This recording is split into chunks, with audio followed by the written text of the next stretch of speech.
Hi guys, I thought I'd give you a quick intro to this video, which will be hopefully an overview of my new wing, a FlyingWings Genesis.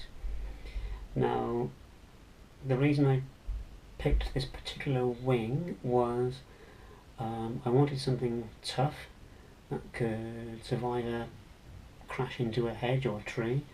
I wanted something acrobatic that I could throw around and duck in and out of those trees and hopefully miss them most of the time, and something that was reasonably quick, but I'm not worried about an absolute rocket. It's kind of, I've got the mini draft for that. So while in my search for that perfect wing, a lot of those that would be good, I think, are only available in America. So Crash Test Hobbies do some really good wings and look really tough, and actually quite affordable. There's the Team Legit do a few, and obviously like the one that probably would be looks to fly like it's on rails would be one of the right wing hardcore wings. The thing that stops me buying one of these is the cost, not only of the wing, but on top of the $100 or more, maybe $130 for some of these wings, you've then probably got another $60 for your shipping, and you can bet your bottom dollar Parcel Force are going to charge you 20% customs VAT and another 12 quid to tell you the fact they're going to charge you that. So apart from Crash Test Hobbies, who their wings are actually quite affordable, and I've hovered over the buy now button a few times on those, I just can't justify the price.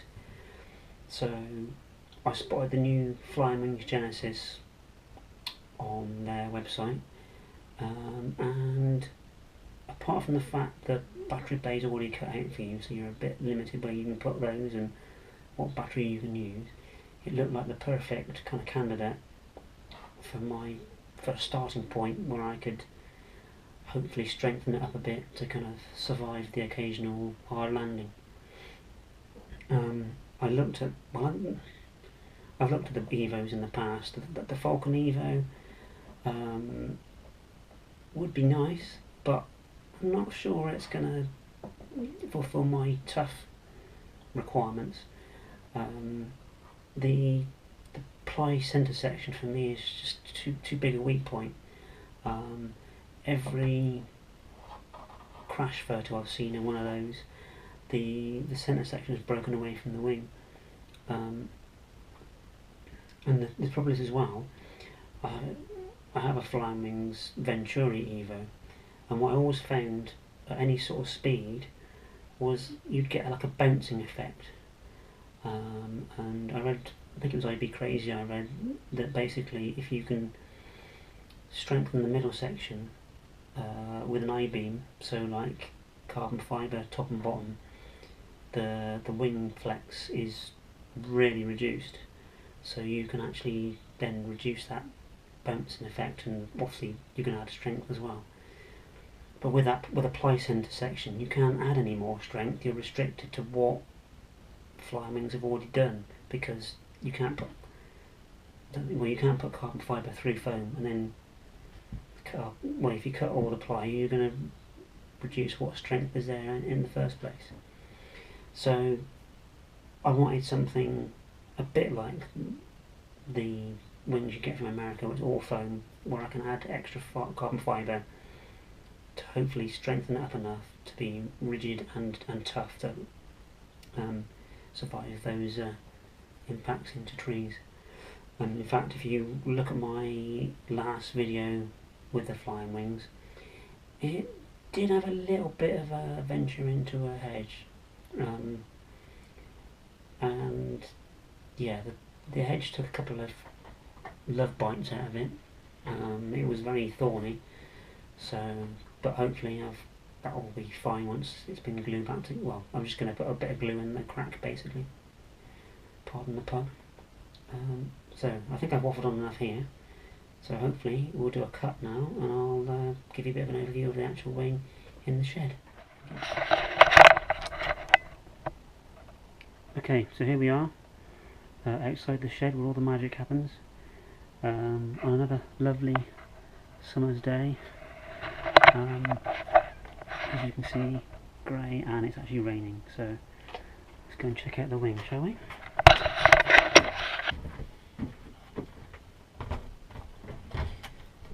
Well, this is the wing, obviously.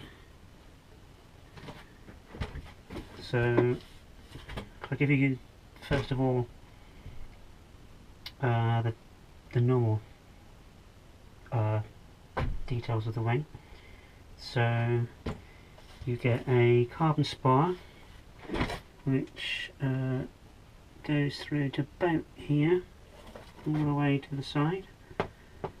I was a bit disappointed because basically you've got a channel all the way out to the wingtip, but you only get a spar big enough to come to maybe about there, perhaps. So why cut a hole in the whole of the wing if you're not going to give me a spar big enough? You know, surely that would be a better idea, but hey. The motor mount is a ply affair, so you've got a couple of pieces fly either side of the mount here, which in turn go through the foam and marry up with a piece of ply underneath. So it's a bit different to what you see on a lot of the American wings with like a metal motor mount, but so far it feels pretty sturdy. I forget what glue I use now. I used wood glue to glue the actual wood pieces together.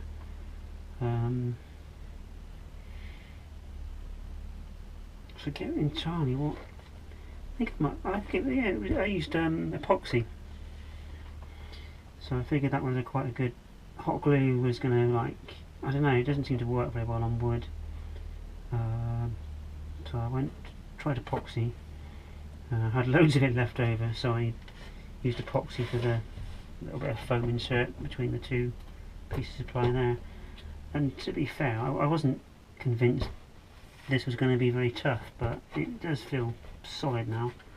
And also, it's going to give you a bit more strength on that area, because if you crash a wing, nose in, you generally, all the force is kind of coming up for the nose, and this wing tries to come round and you get a sort of break of some sort through here. Same as my tech seam where I've got hot glue all the way through my tech seam where it broke there. So with that in mind, I also added another strip of carbon, a flat 6mm strip of carbon there, to hopefully, well, it's not an I-beam, I haven't done it top and bottom, it hopefully complements the bottom side of the motor mount under there. I've got no idea if this is coming out, probably not.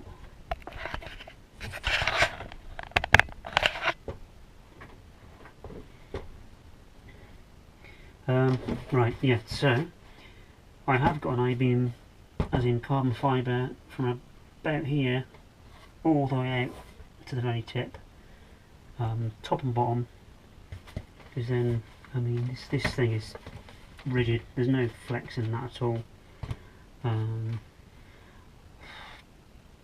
I would have liked to say a bit across here, top and bottom as well, but I haven't embedded the ESC yet, so what I was thinking was that a hole about here for the ESC.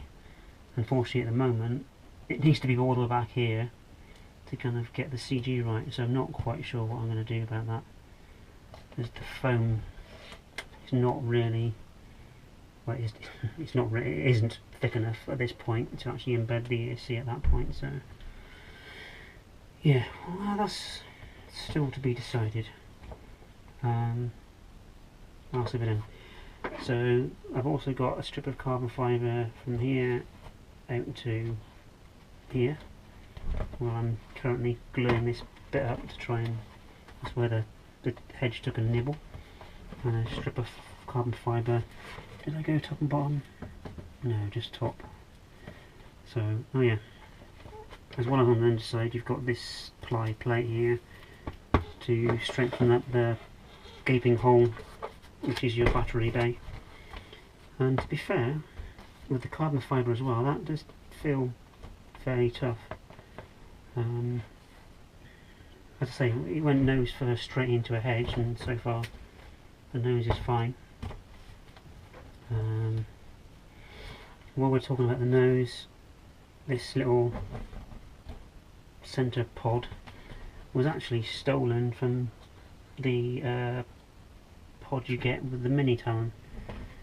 So I've got a Talon here, but this basically would have sat on the front of the Talon, but I've chopped it off, and so these two pieces go all the way through. I've cut a channel in the foam and then levelled it, the nose off, to kind of sit underneath there.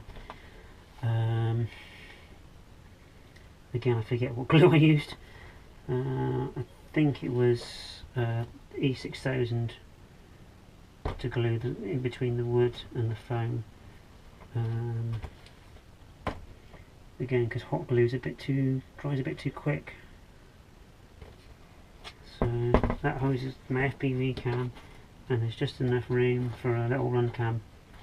A run cam HD one I put on there. I think it's slightly lighter. What else to say? So I think, so you get, let's hold the camera. So these are all what you get with the kit.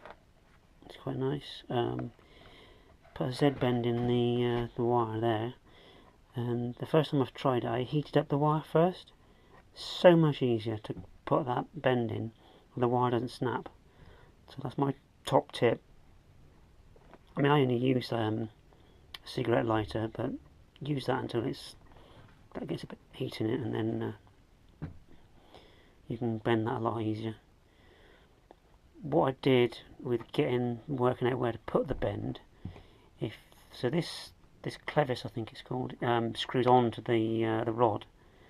So I basically kind of put that about midway on, so I could either screw it on more or unscrew it if I wasn't 100% accurate.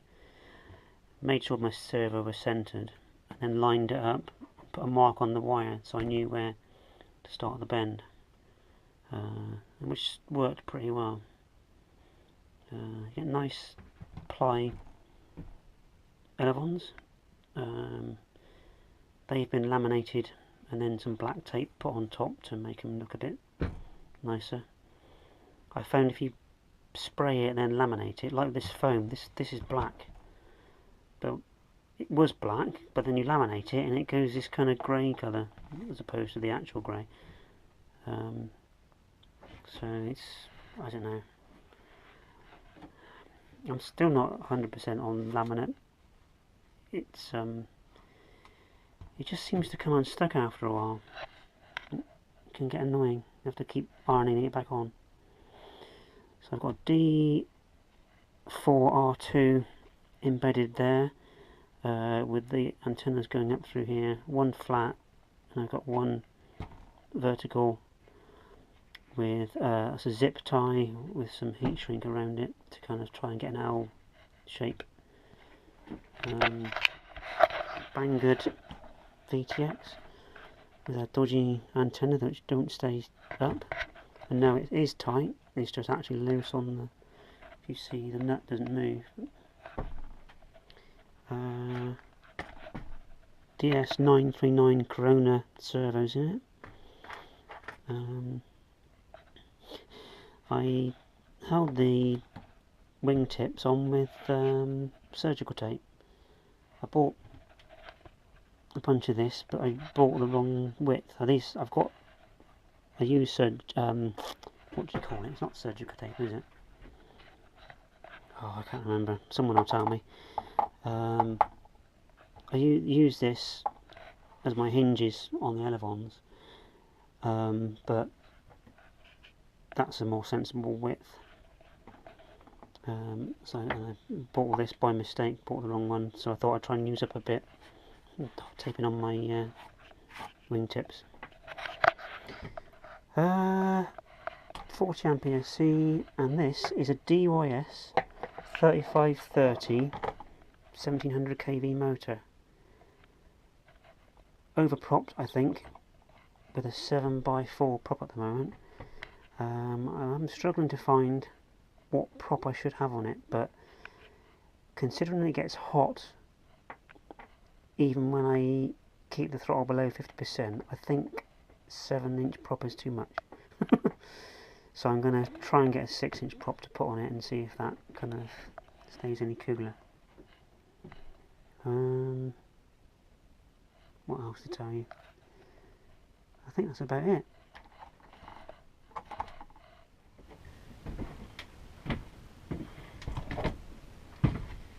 Well, I don't know if that'll be any help. I'm not very good at these videos. I think I'd rather... There's a reason most of my videos are flying videos. Anything else? Any questions, please ask. CG's in the manual. RTFM. Read the flipping manual. I've got a couple of spots of hot glue there, so I know where the CG is. I'm not sure whether the CG in the manual is wrong or whether I'm not getting it quite right, but it was a little bit tail heavy for my liking on the get-go. It just felt like I've had a few planes and wings spiral in on me now, with the CG being a little bit far back, so I'm a little bit more cautious. So I've got it, you know, just 3-4 millimeter in front of where the manual tells me it should be,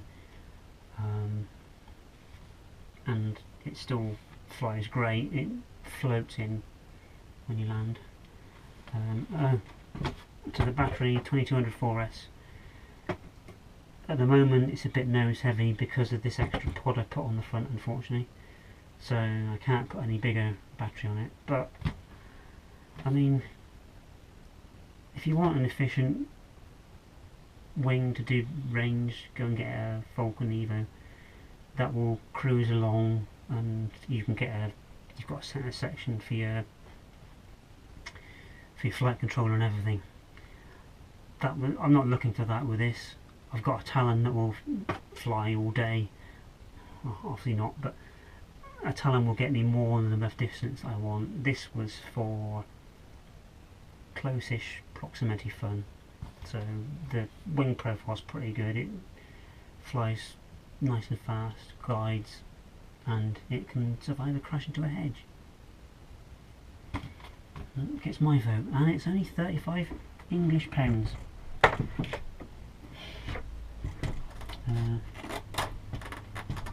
And so far my little drone keeper has worked sterlingly well, albeit I've already known where the model is, so it's not really, it's been beeping from the hedge that I'm walking to, and I know exactly where I've crashed, but it works, and you can just stick it on whichever model you want. So that's so far been really good. The downside for me is remembering to turn the bloody thing on. The amount of times I've got the plane back and turned it off only to find I've actually turned it on because it's never been on the entire flight, so that can be a problem. Well, if you're still watching, thanks. If not, well, stuff you. Cheers.